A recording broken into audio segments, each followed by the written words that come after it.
Kusukela kuphethuke imibiko ke eligciwane le-COVID-19 noma ke i-coronavirus lapha eNingizimu Afrika kubekeke ukuthi ititolo letitsite ke tinyusa intengo yetimpahla letifaka ekhathi kokuvikela igciwane kanye ke nekudla. Lokhu ke bukeli akukho emthethweni.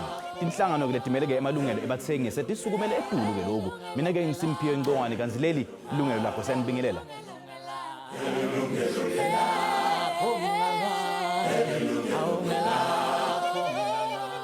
I-Competition Commission ke itfole ke tikhalo letingetulu kwa-500 livela ke kubathengi ke tekwenyusa kwentengo yetimpahla ngalokungekho emthethweni. Kanti ke lesinye ke saletikhalo sendluliselwe ku-Competition Tribunal, i-National Consumer Commission, nayo ke imatasatasa ngetikhalo letitfole kubathengi.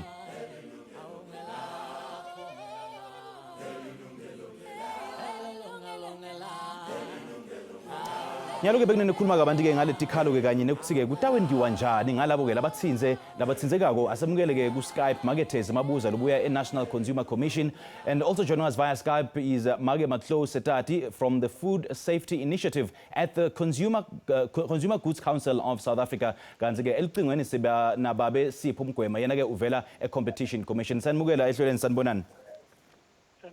Sibingelele ngababukeli emakhaya. Okay, Marketers ngicela ngawe ke Mshengo ukuthi yini kahle kahle letikhalo lentitfolile ke mayelana nekwenyusa kwenzelo ngekungekho emthethweni. Leli sikutholile kwamanje sithole ikhalo thina njengeCommission evikela abathengi ezingu-1063. Le ikhalo esinazo zonke zihambisana eqaleni nje kuviki lokuqala ikhalazo esinazo bezihambisana nezinto ezinjengama hand sanitizers, ama face mask nama gloves. And loku evikini lesibili kuye kwehla futhi kwaya entweni esizibiza ukuthi ama foodstuffs, ukudla nezinto clean ama hygiene services. So abantu ekhaya bakhalaza ngezinto ezinjengempuphu, oflour, ama vegetables kanjalo. Kanti kule viki lesithathu lesikulo kwamanje leliqala ngeviki ledlule from izi-14 ukuya kuzi-16 siye sathola ukuthi kwamanje abantu kaningi bakhalaza ngentengo yokudla, impuphu, amafutha, izinto ezinjengafuthi lona inyama kanjalo nama vegetables. So yilento lesenza ukuthi ngempela sibone ukuthi ngazi ukuthi abathengi ekhaya bayahlukumezeka. Okay, Matlo, let me also bring you into this conversation. So ukhulumile ke Marketers Mabuza some of the products ke le complain ngawo. Kuthi ke yini nine ke ma complaints le not folile ke with regards to this issue? Good afternoon, everyone, and to the listeners at home, to the viewers. As the Consumer Goods Council of South Africa, as you may know, we are an industry association. We haven't officially seen any price increases in that regard. And if they are in any way, they would be in line with normal business conditions. So our members initially had committed to maintain prices and also advise consumers from the onset that if anything that they notice in the retail stores, they need to contact the National. So take us through the process of lodging a complaint. What is it that consumers need to do? I think Met is best positioned to answer to that, but we have followed their processes in terms of what a consumer would need to do, which is fill a form which they have shared with us. Whenever a consumer would approach our offices, we then send them a form where you need to fill in your details and also the details of the store where you have identified a price that has been, that suspect has been increased, and also need to maybe the normal price that you'd normally pay that particular product. So those details will then be shared with the National Consumer Commission, which Ms. Mabuza is heading up. All right. Marketers, let me also bring you into this conversation. Guthi lama manufacturers, naletitolo ke nema suppliers, nema retailers, why is it? Kuyangani vele ukuthi banyusela ama price ngendlela lebenda ngayo?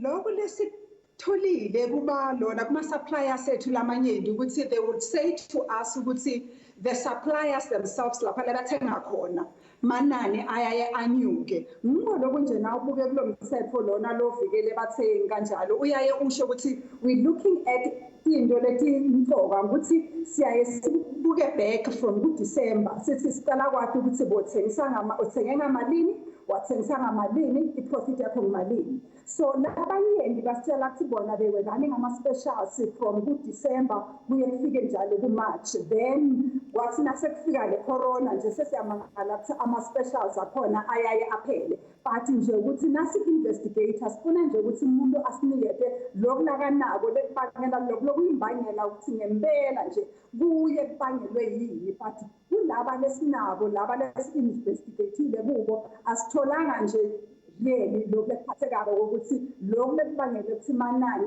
anyuke kulokhu. So we don't really know. But esikubonayo ngazi ukuthi abantu baye bathatha le opportunity ukuthi no, mina because kunaleyo lesibhiza demand and supply. Abantu bayaye bathatha nje ukuthi no, ngoba vele nje le tinto kuyadingeka. Then I would rather increase the price than ibe le profit lethile. Cha lokho mshengo kuyevakala kepha ke imithetho yalama regulations noma ke imithetho yalama regulations lesungulwe after lelibhubhane ke libhidlange lapha eNingizimu Afrika ukuthi price increases akumele endlule increase ema raw material. Do you get a sense yamshengo ukuthi bantu ke bayayadi ke lo mthetho leyo? Sithatha ukuthi no bayakwadi lokho ngoba na ngqongqoshe wethu beka lokho alona amemezela. After that, he said we went into a campaign with our medias and all that. And after that, also as a commission, we also see yes, Puma, then no, but no regulation. And the regulation says manane aranga new. The profit from good December, your average profit, we exceed. So bantu babenalo lithuba lokuthi from 19 where in the regulation was promulgated ukuthi bakihlole bakuba ukuthi ngempela what they were doing maybe before, let's say beginning of March until 2019 was really unfair or unjust. Then ba-adjust ama-prices. Malokhu lesikhanzile ukuthi no, people just continued ngaze ukuthi nje akwendakalanga lutho because they demand, then they will continue balokhu benyusa njalo ama-prices abo.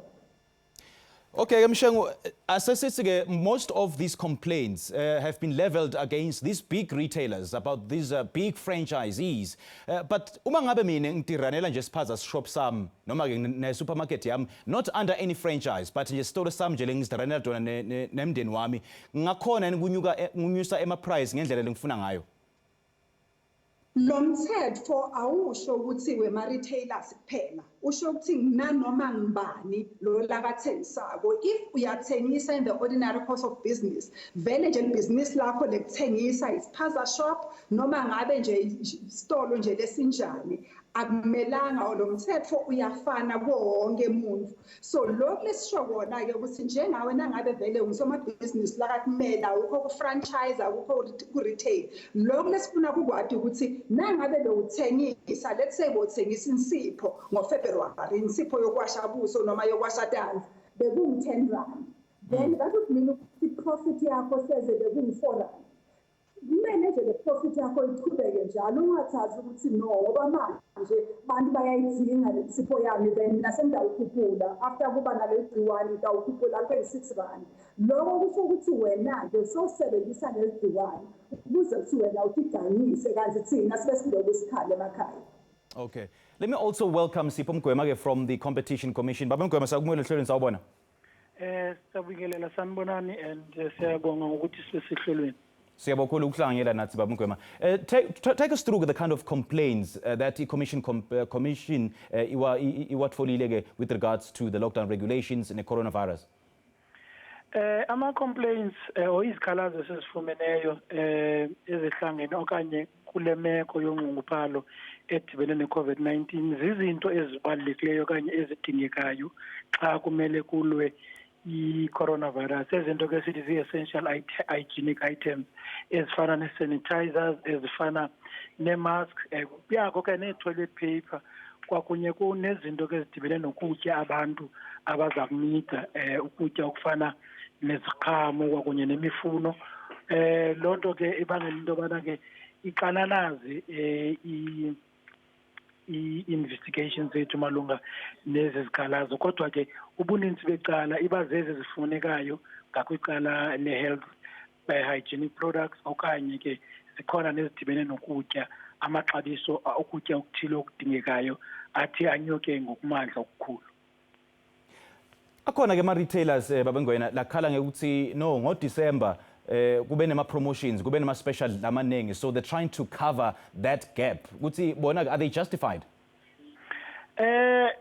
You must remember xa sifumana isikhalazo sithi siphande sijonge into yobana yintoni ebangele into yobana amaxabiso okokuqala ingaba sikhona na ihlahla ze-merit in the allocation, and if ikhona into enehlahla siye ke kwinantsika kumzi lowo sijonge into yoba yintoni ebangele into yoba kunyuke amaxabiso. Akhona ke abantu abaneemakhavu eziphakamileyo kakhulu nje ngokwendalo, kodwa ke bakhona abathe banyusa amaxabiso xa kuthi gqi i-coronavirus nolwanyuso loko olungangqamananga ne-cost ne-input cost in terms of izinto abazenzayo. So abantu abaninzi bayazimela ngento yoba hayi ezinye izinto bezikwi-special, xa bebuya kwi-special ababuyeli kwelaa xabiso lesiqhelo bathi banyuse amaxabiso. So ixesha elininzi fumanisa into yoba asikho isizathu esinesihlahla okanye esibambekayo esibangela into yoba abantu mabanyuse amaxabiso. Titolo ke nama-retailer babengwenya and so many other suppliers, they like benda tinto ngendlela ehlukahlukene. So how would you say, like, would you impose the kind of price increases that they need to institute? No, in fact, there is a list that is circulating, which is fake, that purports which we have imposed restrictions or we have imposed guidelines on certain prices. There is no such a list. In fact, that's why I'm saying we deal with this case on its merits. There are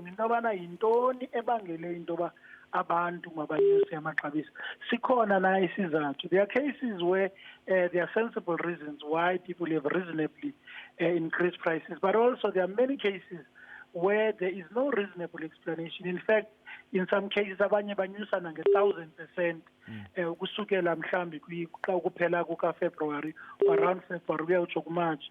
Loo nto ke ibangela into yobana singasiboni isizathu esibonisa into yobana kumele abantu okanye esinyanzelise abantu uba mabanyuse amaxabiso. Abantu baxhaphaza le meko sikuyo, they are exploiting consumers, and this is what we are trying to stop. Yes, there are a few reasonable cases where people they can explain. Abanye banyanzelwe into abanyuse amaxabiso ngenxa ye-suppliers, but we go to the suppliers. In very many cases, you'll find that the suppliers don't have a reason why they increased prices.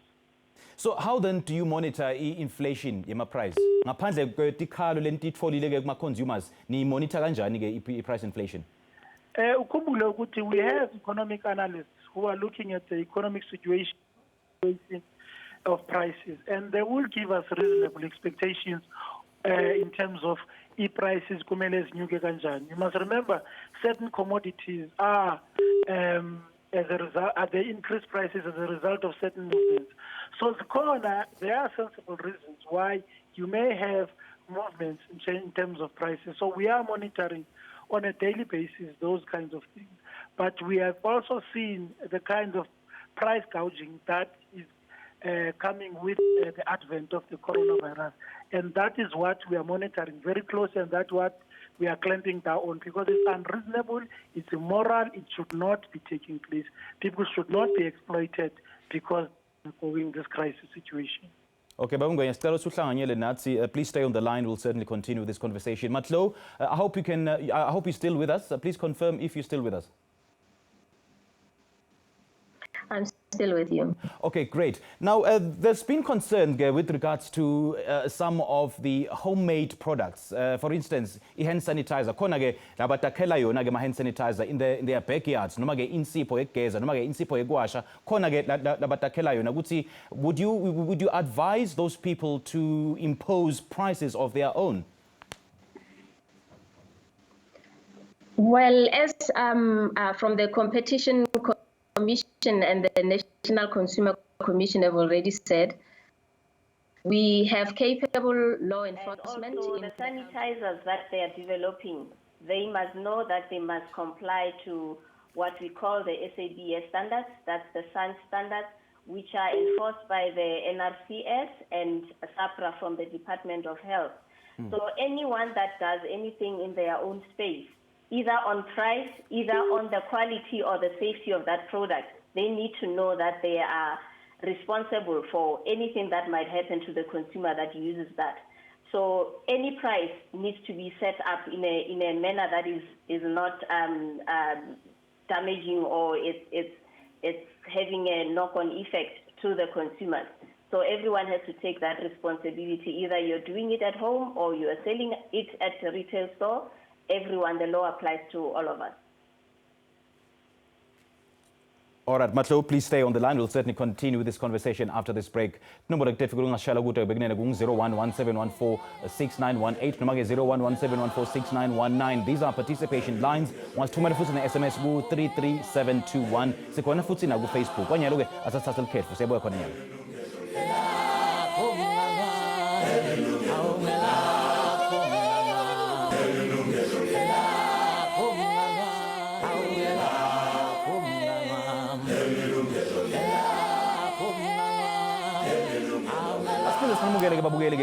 Yilungelo Lakho, it's your right. Namhlanje sikhuluma ngekwenyusa ngekwentselo etimpahla tekuvikela ligciwane le-coronavirus kanye ke nekudla lokungekho emthethweni. Have you experienced this in your area?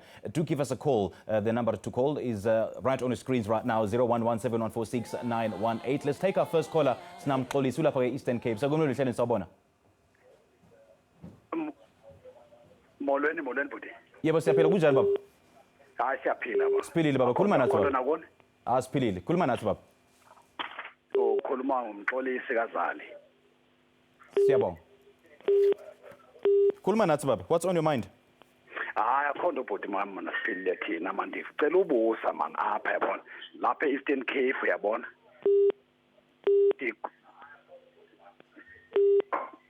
Yeah, qhubeka baba simamele. Nathi inkathazo bhuti. Ufumanisa bamaxabiso ayenyuswa zivenkile esinazo apha eEastern Cape kwi-rural areas. Ngoku nake i-18 because kaloku nguna ufumanisa abantu abathatha intweni kunye kuleli xesha so into ziyenyuka. Make nenze umzekelo, iflower ibisithi 100 ufumanise isithi yona 130 unyuswe nge-30 rand. Izawuthini thina. Ngoku nake ufumanisa ke kukho ezivenkile ke abantu bafike bathi take over, abantu basuka abroad ngaphesheya kwezilwandle. Now that kunzima ke ngona ukuthetha nabo ke ngona sibe ngathi ngqo uzawuvela uzoba xenophobic. Xa uxela uba no ziyawuthini izinto sibe njeni kwathini akushifte ecaleni next ubone ke ngona uba mama uvele ke ngona uyeke uncamele ekuthengeni into enjalo uba ngaba uyakwazi uba umanage ukuyithenga unayo imali engaphezulu extra. So ke ngona ebabethe ke abazali bethu ke ngaba bezisokolela.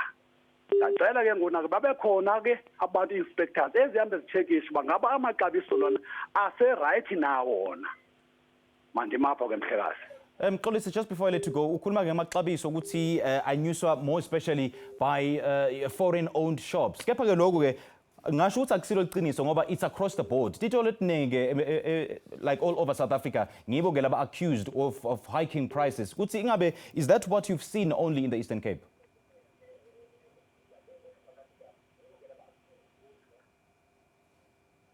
All right, Mxolisi, there from the Eastern Cape. Magetezi, let me bring you into this conversation with regards to complaint here. Some of these shops are the foreign-owned shops, and I don't think that is the case because most of the big retailers in South Africa have been accused of hiking their prices. So, ngicela impact of price inflation on consumers in general. Ngakithi lesikubonile ukuthi kunyuswa kwekudla noma kwelona kwema-prices ekudla. Into leyendawo ukuthi sinalokhu lesikubita ukuthi food basket. Uma ngabe uhola lo 4,000 rand noma i-minimum salary leyo lebeke uhulumeni ka 4,000 rand, kuthi kukhona letinto letibalulekile lekumele ukuthi uthenge like in your groceries, like njengempuphu, shukela, certain nje, let's say mathine fish, beef, mabhontshisi and all that. Ungathatha ukuthi nje na usebenza maybe usebenzisa 2,000 rand. Nangabe umuntu utawunyusa let's say nga 1 rand laphayana, 2 rand laphayana and all that.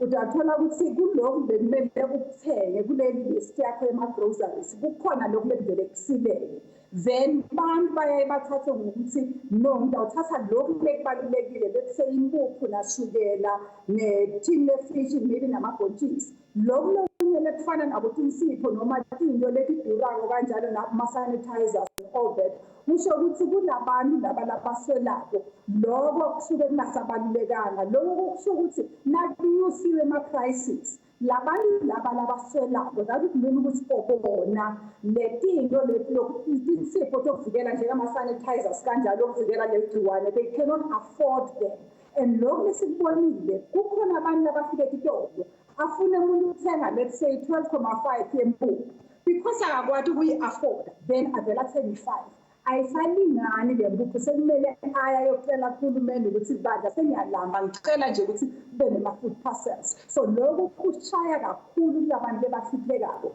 nje kuyaye nje kube buhlungu ukuthi bona nje lokhu lekubalulekile ngeke basakwazi ukuthenga. Yebo ngiyathi ukuthi i-Consumer Commission ukuthi angeke ibe nemandla ekuimposa ama-price kepha ke in your view what is reasonable, what is not reasonable? Thina lesikubona ku-reasonable ukuthi nangabe bewuthengisa ishukela umthengisa ku-10 rand i-commission yakho beku-3 rand sicela ukuthi namanje chubeka njalo ngale ndlela bewuthengisa ngayo that would mean ukuthi whether ama-prices kuma-suppliers akho ayanyuka lokhu kungaba reasonable ukuthi kithi sikhombise le trend ukuthi i-profit yami nabo 30% ngizawuhlala njalo ngalo 30% throughout the period lesikuyo so lokho kithi reasonable akusingukuthi ngehlise ngikhuphule nga-10% noma nga-5 ukuthi sitshele nje ukuthi from December i-average yakho yile chubeka njalo nayo unganyusi lokhu lekudlula le average yakho ngoba siyathi thina ungumnini isitolo kumele ubhadale gesi nawe irent yakho ukhokhele abantu abasebenzayo but lama-profit margin akho akangadluleli kulokhu bovele ukuchaja lokhu amanani akho ale profit. Okay, Baba Ngwenya, ngiyathemba ukuthi usasenathi ke elayinini. Let me just bring you back into this conversation. Well, with regards to how you monitor inflation, njengoba somvile ke namakethezi lapha ukhuluma ngekuthi ke akukavumeleke ukuthi abantu banyuse emanani ngendlela lengetulu kwema-price kwema-price raw material. So what's your thoughts on this? We have said thina njenge-Competition Commission that you have to align your input costs, whatever it costs you for that product, with the price that you're eventually going to ask for that particular product. So your markup also must be consistent with the markup that you have been asking throughout. So most of the time when we do our investigations, we have to take all those issues into account. And as correctly as the Commissioner has said, we are not also going to prescribe to people how they must run their business, but they know how they have been running their business.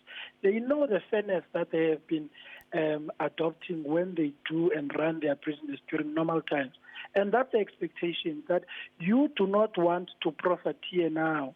You do not want to extract immoral profit on the people simply because people are going through this calamity. Conduct your business in a normal way you conduct your business. You then have to impose whatever markups you are putting. But when we do our investigation, we'll therefore have to make a determination in terms of the merits of each case, so that we're able to see whether we are taking chances because people now are in a disaster situation, or this is normally how you conduct your business.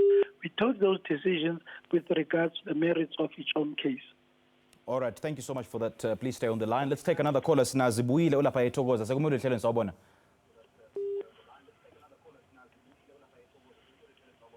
Yebo baba njani? Siyaphila kunjani mako? Ngiyaphila. Sikhala kakhulu baba ngokudla okubizayo ezitoro lezi esondelene nazo. Owoqala thina abanye asisebenzi, siphila ngemali yegrant, ukudla kuyabiza kakhulu. Okay. So kukhupukile nje ngendlela emangalisayo. Okay, Zibuyile sabo kakhulu kusishayela. Zibuyile ulapha ke eThokoza khona lapha eGauteng. Sipho, let me just bring you back into this conversation. Then with regards to umsebenzi ke we-Competition Commission, nimela ema-complaints aza afike ema-office enu noma ke nine ke niyaphuma ke ningene la etitolo nibuke ukuthi bantu bayoyilandzela imithetho? We do everything, and we work together with the Consumer Commission, but also we monitor the prices ourselves. But also, Kumbule, there is no better footprint than the people on the ground. South Africa is a very huge country, so that's why we invite people who come across these prices. Part of their reason, you must remember, we don't necessarily buy everything everywhere all the time. So there are people who would be patron particular buyers for that particular item. How much do they normally pay for? So those are the people who should be our eyes and ears on the ground, and they've been doing phenomenal work in terms of giving us feedback.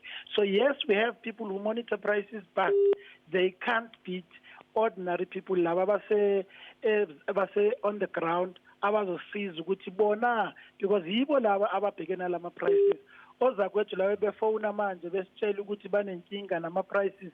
Siyacela ukuthi bafonele lama numbers wethu basitshele ukuthi normally le price abadla ngoyibhatala for a particular item yini, isikhuphuke ngamalini manje, ikuphi leyo ndawo, athina ama contact details owayo, so that we are able to reach every corner of South Africa in terms of this crisis and making sure that we intervene as swiftly as possible.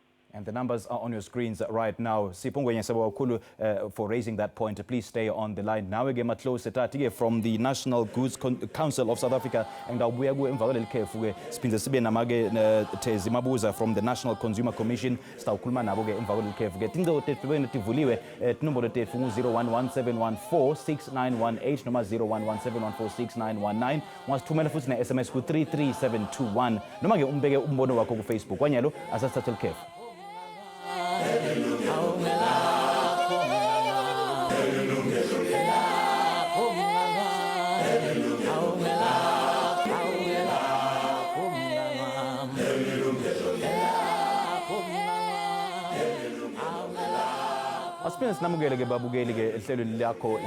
It's your right. So how does the inflation of prices affect you as a consumer? Please feel free to call us or write to us. The numbers are on your screens right now, 0117146918 or 0117146919. Sina Sipongwe from the Competition Commission, Sina Tezimabuza from the National Consumer Commission, Spinzesibena Matlo Setati, and we are in National Goods Council of South Africa. Let me bring you back into this conversation, Matlo, with regards to, because we know that there's been this phenomenon called stockpiling shortly before the regulations were set in motion. Bantu ke batsenga in bulk. Bese ke sekunamkhonyo vloko na ke Matlo, bathi nabatsenga in bulk bantu bacuphe bese ke batsengisa lama price in maybe double or even triple the price. So is there a way for the Consumer Goods Council to monitor that people stick to this stipulated number of items per person when they buy? From our side, what the retailers had discussed with the Minister of the DTI was that they will minimize the number of items that people buy. So on a daily basis, they look at their stats in terms of what is being bought in large numbers.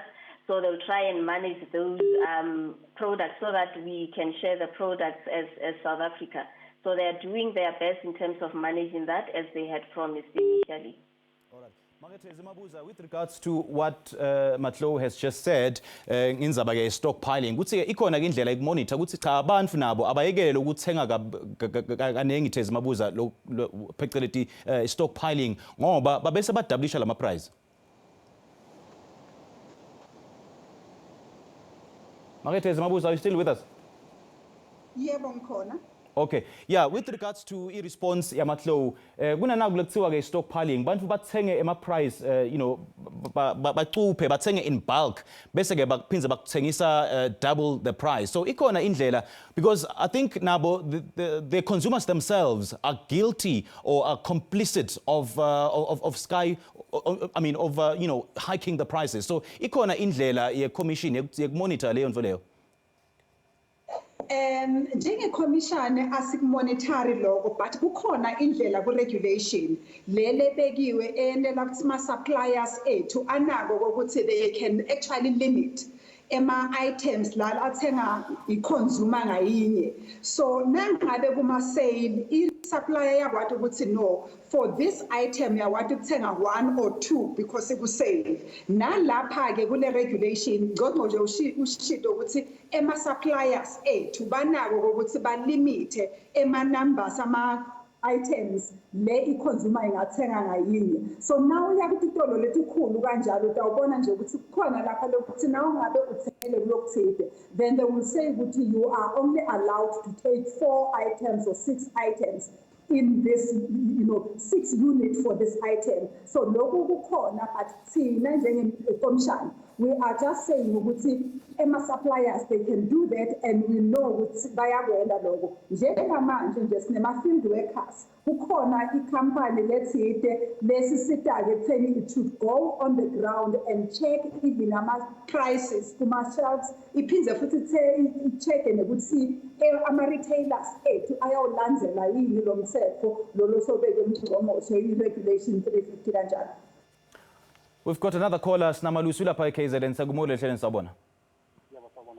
Siyaphila kunjani baba? Siyaphila manje. Khuluma nathi baba. Baba ukhuluma noMelusi kunenkinga esibhekene nayo ye-overpricing enkulu. Ngoba sikulesi simo se-lockdown. Itoro esithenga kuzo ngoba sisemakhaya zinyuse kakhulu ama-price. Ngeviki lokuqala nje le-lockdown ngathenga isinkwa ngo-20 rand. Ngoba sasingazi ukuthi kwenzakalani lapha emakhaya. So inkinga ikhona, uma uya edolobheni uyothenga even ungaphatha u-500 rand ubuya noplastic oyi-1. Isimo esibhekene nazo uma bengakwazi ukuthi bafike nakulezi ndawo ezisemakhaya nakulezi zinto ezisemalokishini ngoba singakwazi ukuhamba. Sisenkingeni esingazi nokuthi singayaphatha kanjani. So lenkinga ikuphi-ke Malusi? Isemalokishini noma-ke isedrobheni lapho uthola ukuthi sebanyuse ama-price? Isemalokishini kakhulu kulezi zitolo ey'ngama-tax fob emalokishini ngoba abantu bengakwazi ukufika edolobheni.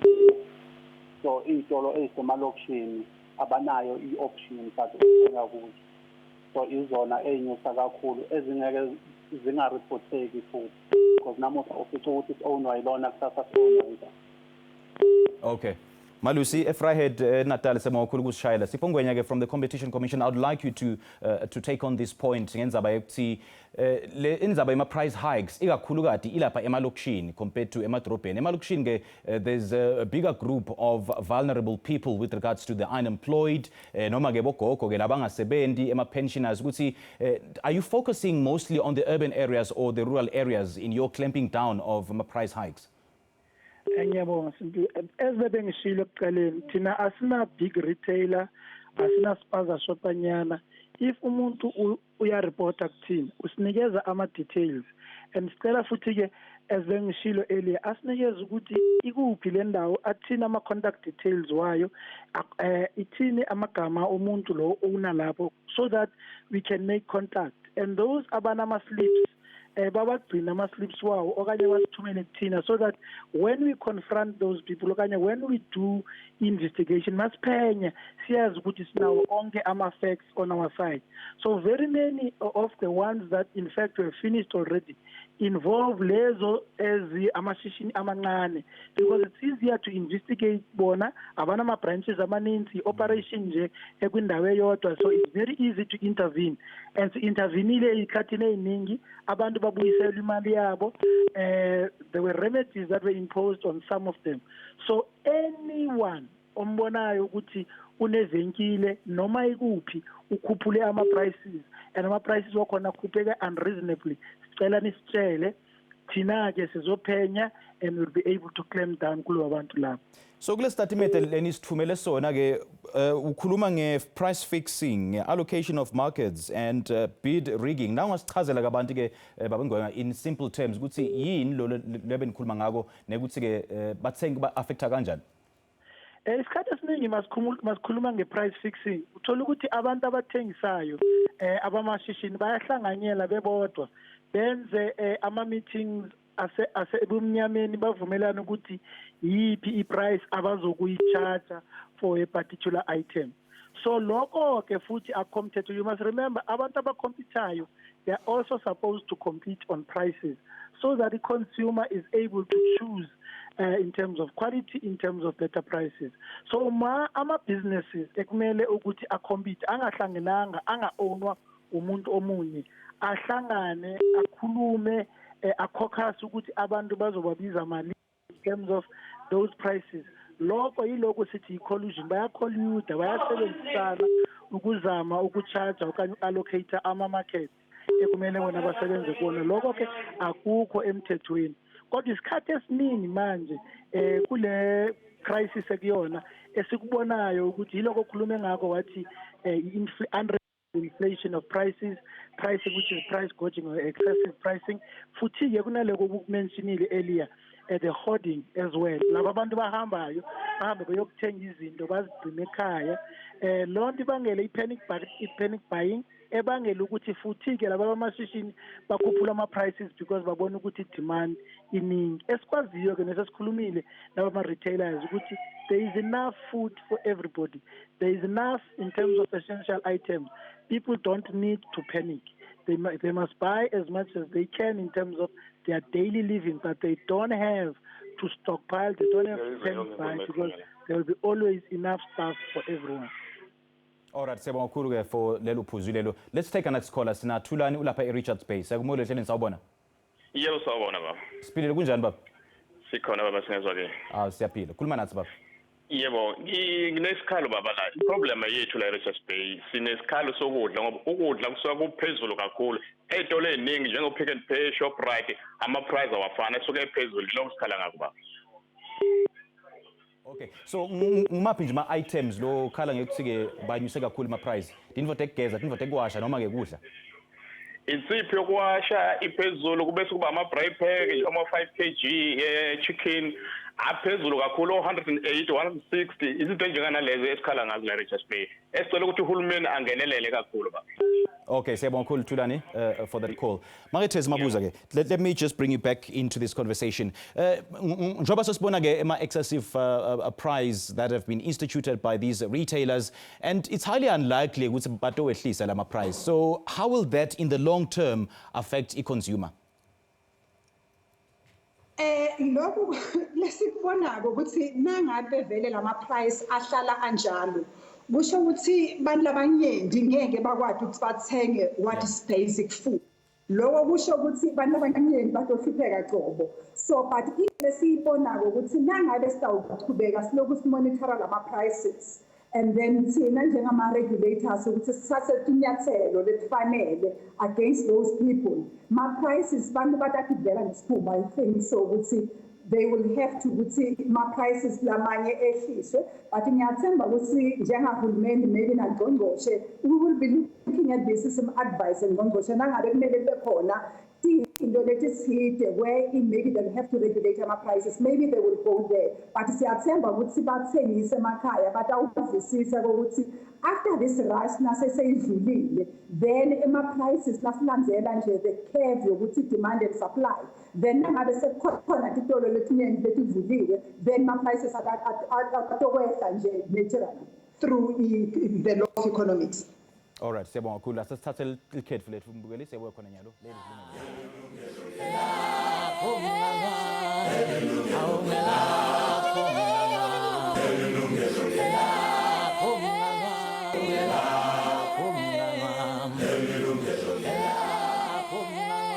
If you want to report any price inflation to the National Consumer Commission or the Competition Commission, you can do so by using the numbers on your screens right now. I hope my colleagues will bring those numbers up so you can take your phone and call them. And speaking of which, let me go back to the Competition Commission's Sipho Ngwenya. Sipho, how will this likely affect consumers in the long term, seeing that there's a slight chance that most of these retailers can reduce their prices. It will certainly drive inflation, and in the long term, consumers so how will that be happening? As we are the same people, even before the coronavirus, we had serious social and economic challenges. Abantu abasebenzi, abantu abathatha intweni. Manje masokhuphula ama prices usukuthi lokho kuncane they could afford. Yeke basakhona uku-afforda going forward. So it means that is going to have an adverse effect on the economy. So what needs to happen, and this is why, as we are working together with the Consumer Commission, we are clamping down on those people as fast as possible and to make sure that things remain regular and intact. So they are going to drive people further into poverty and further into destitution by inflating these prices, because if they were to be allowed and they stayed on, it means these prices will never be affordable to our people, and our people will starve more. Njengoba sochazile ke phambilini ukuthi i-Competition Commission does not impose a price. So in your view, yini ke lo ngathi ku-reasonable or reasonable pricing or unreasonable pricing? So what is it that you consider or factor in? As the Sen Shilo earlier, we look at how you have been running your business. You must remember, before the coronavirus, things were relatively normal in South Africa. We did not have as many complaints as we are having today. And people knew what kinds of markups they had to effect on their pricing. And this is all we are asking for. We're asking for people to continue with their business as usual, because from that front, nothing really much has changed. Because in terms of the input cost, from very many of the cases that we have investigated, there's nothing that triggers very many of these unreasonable prices that have come. So people must conduct their business in the normal way that they have been conducting their business in terms of the prices that at least our people could afford. People must not take chance in terms of what has happened. What we are not going to agree, we are not going to impose prices on them. All we are saying is that continue running your business in the manner that you were running it before. Be sensible and be reasonable. Ekufokiseni ke i-price increase or excessive pricing, i-Commission ke ibuka issues such as the cost margin and the internal rate of return. Lokho ke i-competition angeke ize ikwade. It's the company, it's the retailer itself that knows the dynamics of the internal rate of return. So how then does the Commission arrive at a conclusion? This is essentially excessive pricing. Yes, indeed. That's why when we investigate, we go to that case and we look at the merits of that particular case. You give us the documentation that we demand from you, and we look at that documentation, we look at the history and the pattern of your business, and the margins that you have been asking, and your input costs in terms of your services or products that you are selling. And that's how we're able to determine the kind of price that you have inserted, whether is it reasonable or unreasonable. And if it's unreasonable, we take action. All right, thanks for that point. Manje bekunene asathe ikhefu reflect na siyabuya khona nyalo.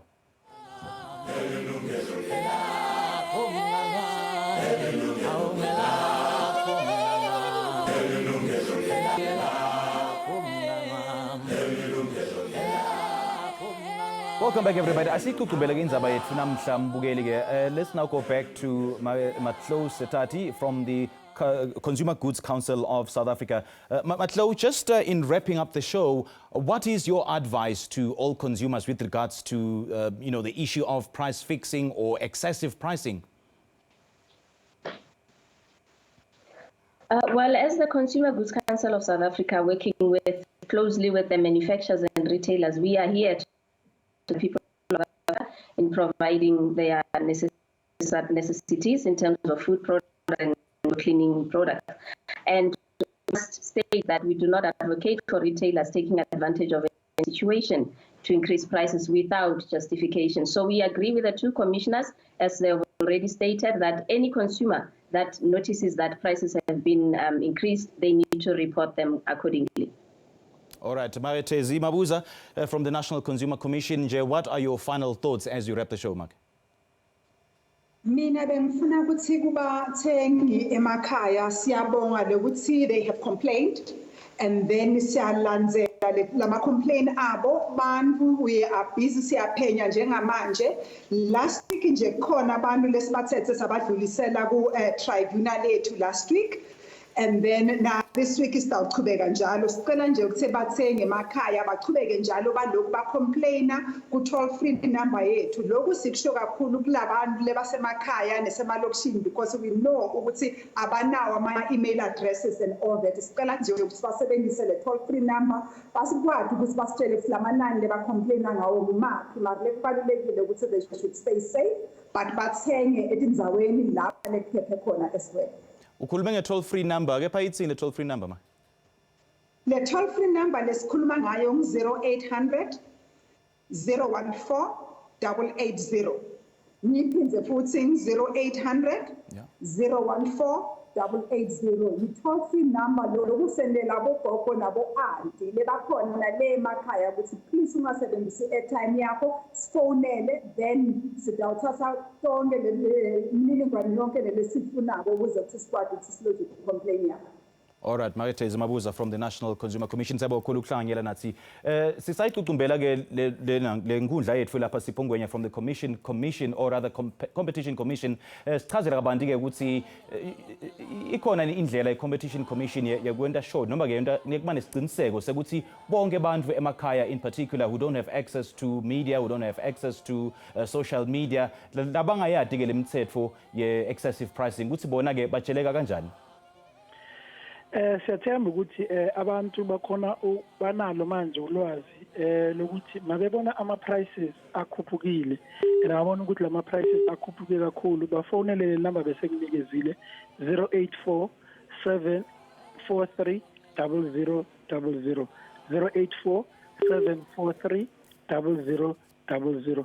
Bayakhona ke futhi ukuthumela i-SMS lapho banikeze imininingwane ngaleyo nto leyo bayibona ukuthi ikhuphukile igama lesitolo nama contact details futhi okanye address yesitolo leso so that sikhona ukufikelela kuleso sitolo okuleyo ndawo leyo ethengisa lezo zinto even if ngama suppliers athengisela laba bezitolo.